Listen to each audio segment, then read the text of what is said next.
ನಿಮ್ಗೇನಾದ್ರೂ hair fall, dandruff, dryness, frizzy hair ಹಾಗೆ hair growth ಕಡಿಮೆ ಇದೆಯಾ? ಹಾಗಿದ್ರೆ ಡೋಂಟ್ ವರಿ. ಈ ಒಂದು ಆಯಿಲಿಂದ ಇದೆಲ್ಲವನ್ನ ಕಂಟ್ರೋಲ್ ಮಾಡ್ಬೋದು. ಹೇಗೆ ಅಂತ ಹೇಳ್ತೀನಿ. So before that, hi everyone, welcome back to my YouTube channel. ನೀವೇನಾದ್ರೂ ಫಸ್ಟ್ ಟೈಮ್ ನನ್ನ ಚಾನಲ್ ನೋಡ್ತಿದ್ರೆ please make sure to subscribe. ಯಾಕಂದ್ರೆ ನಾನು healthy lifestyle tips, personal blogs ಮತ್ತೆ ಯೂಸ್ಫುಲ್ ಕಂಟೆಂಟ್ ಅನ್ನ ಶೇರ್ ಮಾಡ್ತೀನಿ. So definitely it will be helpful for you. ಇವತ್ತಿನ video ತುಂಬಾ ಸ್ಪೆಷಲ್, ಸೊ ಸ್ಕಿಪ್ ಮಾಡದೆ ನೋಡ್ರಿ. ಯಾಕಂದ್ರೆ 5 ಮೇಜರ್ ಹೇರ್ ಪ್ರಾಬ್ಲಮ್ಗೆ ಒಂದು ಸಿಂಪಲ್ ಸೊಲ್ಯೂಷನ್ ಅನ್ನು ನಿಮ್ ಜೊತೆ ಶೇರ್ ಮಾಡ್ಕೊಳತ್ತೀನಿ. ನನ್ನ ಫ್ರೆಂಡ್ಸ್ ಆ್ಯಂಡ್ ಫ್ಯಾಮಿಲಿ ಒಳಗೆ ಆಲ್ಮೋಸ್ಟ್ ನಮಗೆ ಕೇಳೋ ಕ್ವೆಶನ್ ಏನಂತಂದ್ರೆ, ನಿಮ್ಮ ಹೇರ್ಸ್ ಇಷ್ಟ ತಿಕ್ಕದಾವು, ನೀವು ಯಾವ ಆಯಿಲ್ ಯೂಸ್ ಮಾಡ್ತೀರಿ, ಯಾವ ಶಾಂಪೂ ಯೂಸ್ ಮಾಡ್ತೀರಿ, ಯಾವ ಸಿರಮ್ ಯೂಸ್ ಮಾಡ್ತೀರಿ, ಈ ಥರ. ಬಟ್ ನಾವು ಯಾವುದೇ ಹೇರ್ ಆಯಿಲ್ ಅಥವಾ ಹೇರ್ ಸಿರಮನ್ನು ಯೂಸ್ ಮಾಡಲ್ಲ. ಮನೆ ಒಳಗೆ ಪ್ರಿಪೇರ್ ಮಾಡಿರುವಂಥ ಒಂದು ಹರ್ಬಲ್ ಆಯಿಲನ್ನು ಯೂಸ್ ಮಾಡ್ತೀವಿ. ನಂಗಷ್ಟೇ ಅಲ್ಲ, ನಮ್ಮ ಮಮ್ಮಿಗೆ ನಮ್ಮ ಅಕ್ಕಗೂ ಸೇಮ್ ಇದೇ ಥರ ಅದಾವು. ಆಲ್ಮೋಸ್ಟ್ ನಮ್ಮ ಫ್ಯಾಮಿಲಿ ಒಳಗೆ ನಮ್ಗೆ ಯಾರಿಗೂ ಹೇರ್ ಫಾಲ್ ಪ್ರಾಬ್ಲಮ್ ಇಲ್ಲ. ಈ ಆಯಿಲ್ ಪ್ರಿಪೇರ್ ಮಾಡಕ್ಕೆ ನಮಗಿಲ್ಲೇ ಬೆಟ್ಟದ ನೆಲ್ಲಿಕಾಯಿ ಎಲೆ, ಹಾಗೆ ದಾಸವಾಳ ಹೂವಿನ ಎಲೆ, ಬೇವಿನ ಎಲೆ ಮತ್ತು ಕರಿಬೇವಿನ ಎಲೆ ಬೇಕಾಗ್ತೈತಿ. ಅದನ್ನು ತಂದು ನೀಟಾಗಿ ವಾಶ್ ಮಾಡಬೇಕು. ಯಾವುದೇ ಥರ ಡಸ್ಟ್ ಪಾರ್ಟಿಕಲ್ ಅದ್ರ ಮೇಲೆ ಇರಬಾರ್ದು. ಆಮೇಲೆ ಅದನ್ನು ವಾಶ್ ಮಾಡಿದ್ಮೇಲೆ ಒಂದು ಕಾಟನ್ ಬಟ್ಟೆ ಮೇಲೆ ಹಾಕಿ ಒಂದು ಡ್ರಾಪ್ ವಾಟ್ರನ್ನೂ ಇರ್ಲಾರ್ದಂಗ ನೀಟಾಗಿ ಒಣಗಿಸ್ಕೋಬೇಕು. ಇದನ್ನು ಪ್ರಿಪೇರ್ ಮಾಡೋಕೆ ಒಂದು ಸ್ಟೀಲ್ ಕಂಟೈನರ್ ತೊಗೊರಿ. ಅದನ್ನು ಫಸ್ಟ್ 1 ಮಿನಿಟ್ ಹಾಗೆ ಹೀಟ್ ಮಾಡ್ಕೊಳ್ರಿ. ಅದಾದಮೇಲೆ ಅದಕ್ಕೆ 300 ml ಆಫ್ ಕೊಕೊನಟ್ ಆಯಿಲ್ ಅಂದರೆ ಕೊಬ್ಬರಿ ಎಣ್ಣೆಯನ್ನು ಹಾಕಿರಿ. 300 ml ಆಫ್ ಕೊಕೊನಟ್ ಆಯಿಲ್ ಹಾಕಿದ್ಮೇಲೆ ಅದು ಬೇಸಾಗಿ ವರ್ಕ್ ಮಾಡ್ತೈತಿ. ಸೊ ಅದು ಸ್ಕ್ಯಾಲ್ಪಿಗೆ ಅಬ್ಸರ್ವ್ ಆಗಿ ಅದರ್ ಇಂಗ್ರೀಡಿಯೆಂಟ್ಸ್ನು ಕೂಡ ಕ್ಯಾರಿ ಮಾಡ್ತೈತಿ.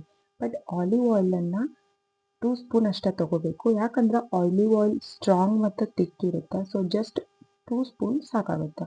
ಜಾಸ್ತಿ ತೊಗೊಂಡ್ರೆ ಅದು ಗ್ರೀಸಿ ಆಗುತ್ತೆ ಮತ್ತು ಹೆವಿ ಫೀಲ್ ಆಗುತ್ತೆ. ಸೊ ಎರಡು ಆಯಿಲನ್ನು ಮಿಕ್ಸ್ ಮಾಡಿ ಸ್ವಲ್ಪ ಹೊತ್ತು ಬಿಸಿ ಆಗಕ್ಕೆ ಬಿಡಬೇಕು.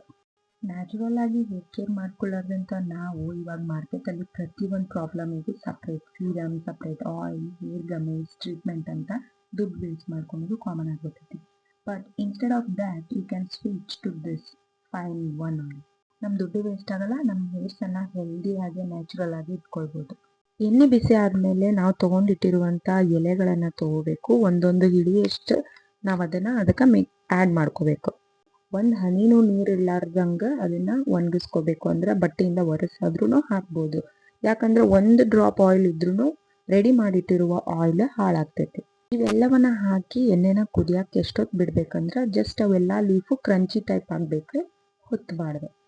ಸೀರಮ್, ಗಮೀಸ್ ಅಂತ ನಾವೇನಾರ ಬೇರೆ ಟ್ರೀಟ್ಮೆಂಟ್ ತೊಗೊಳಕ್ಕೆ ಹೋದ್ರೆ ಜಾಸ್ತಿ ದುಡ್ಡು ಖರ್ಚಾಗ್ತೈತಿ. ಅದ್ರ ಬದಲು ಜಸ್ಟ್ 200 ಇನ್ವೆಸ್ಟ್ ಮಾಡಿರಿ. ಈ ಥರ ಒಂದು ನ್ಯಾಚುರಲ್ ಹರ್ಬಲ್ ಹೇರ್ ಆಯಿಲನ್ನು ನೀವು ಪ್ರಿಪೇರ್ ಮಾಡ್ಕೊಳ್ರಿ.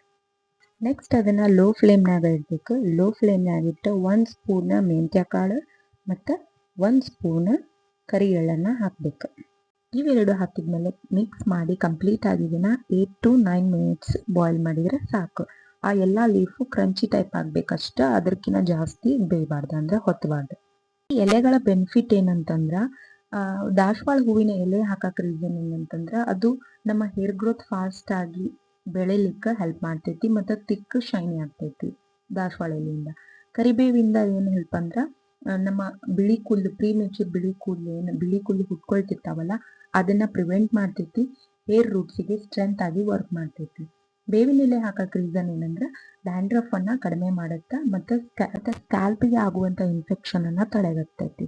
ಆಮೇಲೆ ಆಮ್ಲಾ ಲೀವ್ಸ್ ಅಂದರೆ ಬೆಟ್ಟದ ನೆಲ್ಲಿಕಾಯಿ ಎಲೆ ಹಾಕಕ್ಕೆ ರೀಸನ್ ಏನಂದ್ರೆ ಹೇರ್ ಗ್ರೋತನ್ನು ಬೂಸ್ಟ್ ಮಾಡ್ತೈತಿ, ಹೇರ್ ಸ್ಟ್ರಾಂಗ್ ಆಗಿಡ್ತೈತಿ, ನ್ಯಾಚುರಲ್ ಶೈನನ್ನು ಕೊಡ್ತೈತಿ. ಮೆಂತ್ಯ ಕಾಳಿಂದ ಏನು ಹೆಲ್ಪ್ ಅಂದ್ರೆ ರೆಡ್ಯೂಸ್ ದ ಹೇರ್ ಫಾಲ್ ಮತ್ತು ಫ್ರೀಸಿನೆಸ್ಸನ್ನು ಕಂಟ್ರೋಲ್ ಮಾಡ್ತೈತಿ. ಹೇರ್ಸ್ ಭಾಳ ಶೈನಿ ಆ್ಯಂಡ್ ಸ್ಮೂತ್ ಆಗ್ತವೆ. ಕರಿ ಎಳ್ಳು ಹಾಕಕ್ಕೆ ರೀಸನ್ ಅಂದ್ರೆ ಸ್ಕ್ಯಾಲ್ಪನ್ನು ನರಿಷ್ ಮಾಡ್ತೈತಿ ಮತ್ತು ಹೇರ್ ಥಿನ್ ಆಗತ್ತಿದ್ರೆ ಅದನ್ನು ಕಂಟ್ರೋಲ್ ಮಾಡ್ತೈತಿ, ಪ್ರಿವೆಂಟ್ ಮಾಡೋಕೆ.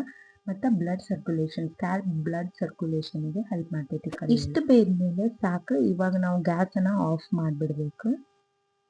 ಓವರಾಲ್ ಬೆನಿಫಿಟ್ ಏನಂತಂದ್ರೆ ಹೇರ್ ಫಾಲ್ ಕಂಟ್ರೋಲ್ ಆಗುತ್ತೆ, ಫಾಸ್ಟ್ ಹೇರ್ ಗ್ರೋತ್ ಆಗುತ್ತೆ, ಡ್ಯಾಂಡ್ರಫ್ ಕೂಡ ಕಂಟ್ರೋಲ್ ಆಗುತ್ತೆ, ಥಿಕ್ ಶೈನಿ ಮತ್ತು ಹೆಲ್ದಿ ಹೇರ್ ನಮ್ಗೆ ಬರ್ತೈತಿ, ಸ್ಟ್ರಾಂಗ್ ರೂಟ್ಸ್ ಆಗ್ತೈತಿ.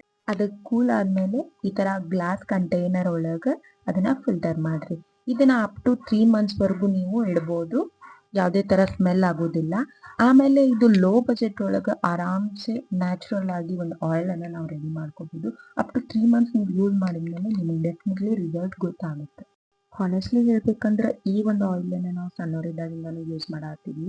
ನಮ್ಮ ಮಮ್ಮಿ ರೆಗ್ಯುಲರ್ ಆಗಿ ಅಪ್ಲೈ ಮಾಡ್ತಿದ್ರು ಮತ್ತು ನಮ್ಮ ಮನೆಯೊಳಗೆ ಯಾರಿಗೂ ಸೀರಿಯಸ್ ಹೇರ್ ಫಾಲ್ ಪ್ರಾಬ್ಲಮ್ ಇಲ್ಲ. That's when I understood traditional remedies are sometimes more powerful than the expensive products. ಈ ಆಯಿಲ್ನ weekly 2 times just 2 spoon use ಮಾಡಿ ಅಪ್ಲೈ ಮಾಡಿ ಸ್ಕ್ಯಾಲ್ಪಿಗೆ ಪ್ರಾಪರ್ ಆಗಿ ಮಸಾಜ್ ಮಾಡಿ. ನಾನು ಪರ್ಸ್ನಲ್ ಹೇರ್ ಮಸಾಜರ್ ಕೂಡ ಯೂಸ್ ಮಾಡ್ತೀನಿ for a better blood circulation and best result. ನಾನು ನೆಕ್ಸ್ಟ್ ವಿಡಿಯೋದಲ್ಲಿ ನ್ಯಾಚುರಲ್ ಹೆಲ್ದಿ ಹೇರ್ ಪ್ಯಾಕ್ ಬಗ್ಗೆ ನಾನು ತಿಳಿಸ್ತೀನಿ. So until next time take care, bye, love you all. Please support ಮಾಡಿ, ಲೈಕ್ ಮಾಡಿ, ಶೇರ್ ಮಾಡಿ ಹಾಗೆ ಸಬ್ಸ್ಕ್ರೈಬ್ ಮಾಡೋದನ್ನು ಮರಿಬೇಡಿ.